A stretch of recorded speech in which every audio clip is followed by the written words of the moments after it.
मांस विक्री बंदीवरून आदित्य ठाकरेंनी पालिका प्रशासनावर हल्लाबोल केला। व्हेज काय हे सांगण्याचा अधिकार पालिकेला नाही, राज्यात येऊन शाकाहार लादतायत असा आरोप आदित्य ठाकरेंनी केलाय।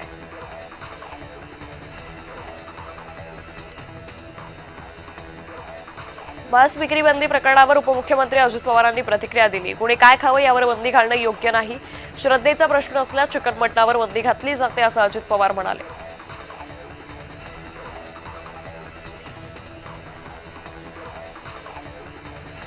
भास्कर जाधवांनी मुंबई येथील मेळाव्यात ब्राह्मणांच्या भाषेत मिमिक्री करत विरोधकांवरती शाब्दिक बाण सोडले। भास्कर जाधव आणि गुहागर मतदारसंघातील विरोधी ब्राह्मण समाजात जातीय तेढ वाढताना पाहायला मिळतो।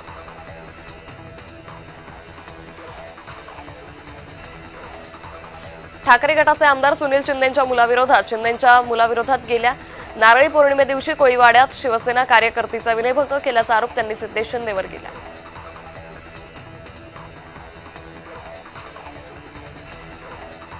रायगडचं पालकमंत्रीपद आपल्याला मिळणार नाही हे गोगावलेंना माहिती असल्यानं ते आता ओमफट स्वाहा करायला निघालेत अशी टीका माजी खासदार विनायक राऊतांनी केली।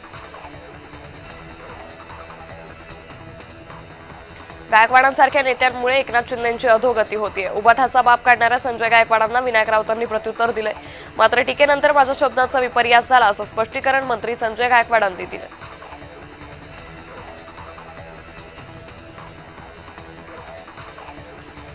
स्थानिक स्वराज्य संस्थेच्या निवडणुकीमध्ये एकट्या लढण्याचा सल्ला विजय वडेट्टीवारांनी दिला। स्थानिक स्वराज्य संस्थेमध्ये आपल्याला हा निर्णय घ्यायला हवा, पुढची निवडणूक आम्हाला आमच्या भरवशावर लढू द्या असं वडेट्टीवार म्हणाले।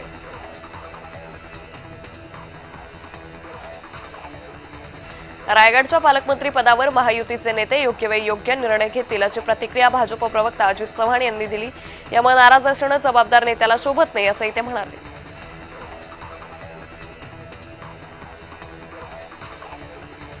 उद्धव ठाकरेंचे सहकारी कोविड काळात कफनातही पैसे खात होते, मग त्यांना आम्ही कफन चोरांचे सरदार म्हणायचं का असा आरोप करत प्रवीण दरेकरांनी ठाकरेंवर टीका केली।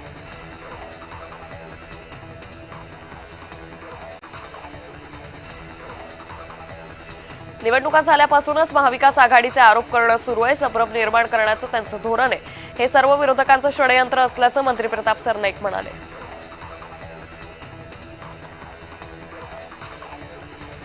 नागपुरात बोलताना परिणय फुकेंनी जरांगेंवर निशाणा साधलाय। पावसाळा आल्यावर बेडकं बाहेर निघतात तसं निवडणुका आल्या की जरांगे बाहेर पडतात अशी टीका त्यांनी केली।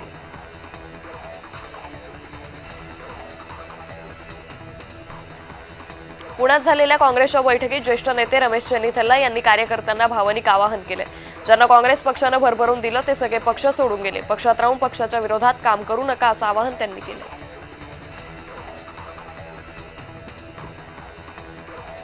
तुळजाभवानी मंदिर परिसरात आमदार जितेंद्र आव्हाडांविरोधात भाजप कार्यकर्ते आक्रमक झाले। मंदिर परिसरात जितेंद्र आव्हाडांची गाडी अडवत भाजप कार्यकर्त्यांनी आंदोलन केलं।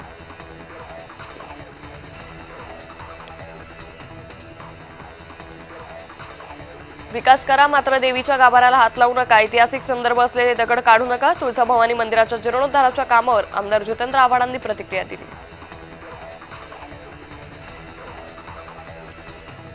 कांदा प्रश्नावर लक्ष वेधण्यासाठी खासदार निलेश लंकेंनी गळ्यात कांद्याच्या माळा घालून संसदेत हजेरी लावली। लंकेंसह इतर खासदारांनी कांदा प्रश्नावर सरकारचं लक्ष वेधण्याचा प्रयत्न केला। मुंबईत काँग्रेस पक्षातर्फे आंदोलन करण्यात आलं। मतचोरी विरोधात राहुल गांधी आणि इतर इंडिया आघाडीच्या खासदारांचं आंदोलन दाबल्याच्या निषेधात मुंबईत काँग्रेसतर्फे आंदोलन करण्यात आलं।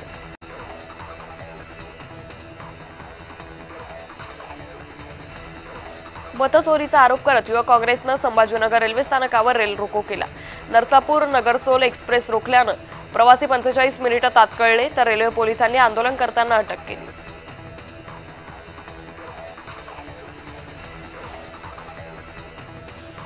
बीडच्या वैद्यनाथ बँकेच्या निवडणुकीत शरद पवार गटाचे राजाभाऊ फड यांचा दारुण पराभव झाला। या निवडणुकीत पहिल्यांदाच मुंडे बहीण भाऊ एकत्र होते तर वैद्यनाथ बँकेवर पंकजा मुंडे यांनी आपलं वर्चस्व कायम राखले। कोळंबी हा आगाऊ ट्रम्पला हरवा असं वक्तव्य मंत्री नितेश राणे यांनी केलं तर अमेरिकेच्या आयात शुल्क धोरणामुळे खचून जाऊ नका असंही ते म्हणाले।